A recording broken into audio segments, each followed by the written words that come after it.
Facebook scroll করতে করতে একটা সুন্দর ছবিতে লাইক দিলেন, ইনস্টাগ্রামে আপলোড করলেন বন্ধুদের সাথে কাটানো ছুটির দিনের রিলস, কিংবা ইউটিউবে দেখছেন পছন্দের কোনো নাটক।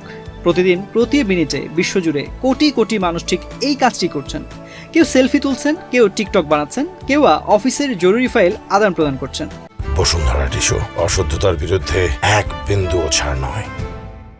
একটু ভেবে দেখুন তো, এই যে প্রতিদিন লক্ষ লক্ষ কোটি কোটি গিগাবাইট ছবি, অডিও আর ভিডিও আমরা ইন্টারনেটের ভার্চুয়াল দুনিয়ায় ভাসিয়ে দিচ্ছি, এগুলো আসলে যায় কোথায়?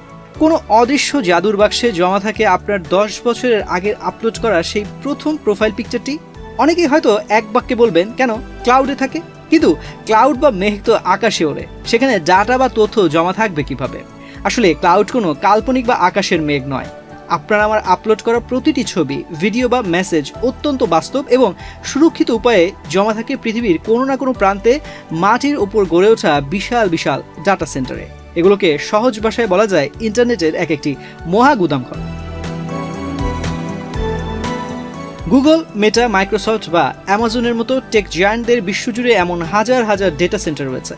ফুটবল মাঠের চেয়েও বড় একটি শীতাতপ নিয়ন্ত্রিত ভবনে সারিবদ্ধভাবে সাজানো থাকে লাখ লাখ শক্তিশালী কম্পিউটার প্রসেসর এবং স্টোরেজ ড্রাইভ, যেগুলোকে বলা হয় সার্ভার।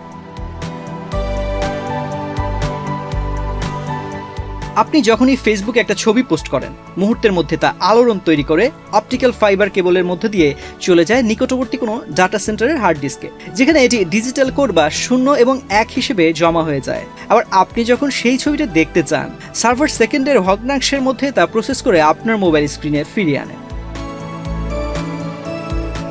এই ডেটা সেন্টারগুলো চালানো কিন্তু চারটিখানি কথা নয়। লাখ লাখ সার্ভার দিন রাত 24 ঘন্টা চলায়, এগুলো প্রচুর তাপ উৎপন্ন করে। তাই এদের ঠান্ডা রাখতে ব্যবহার করা হয় বিশালাকার কুলিং সিস্টেম। এমনকি অনেক প্রযুক্তি প্রতিষ্ঠান এখন সমুদ্রের তলদেশে বা বরফাকৃতি মেরু অঞ্চলে ডেটা সেন্টার বানাচ্ছে, যাতে প্রাকৃতিকভাবেই কম্পিউটারগুলো ঠান্ডা থাকে।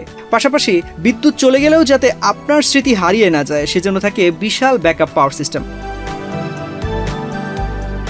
সুতরাং আমরা যে মেমোরিকে ভার্চুয়াল বা অদৃশ্য ভাবি, তা আসলে হাজার হাজার মাইল দূরে কোনো এক সুরক্ষিত কংক্রিটের ভবনের ভেতরে থাকা সিলিকন চিপ আর হার্ড ড্রাইভের বুকে পরম যত্নে বেঁচে থাকে। প্রযুক্তির এই অবিশ্বাস্য নেটওয়ার্কই আমাদের পুরো পৃথিবীকে এক সুতোয় বেঁধে রেখেছে।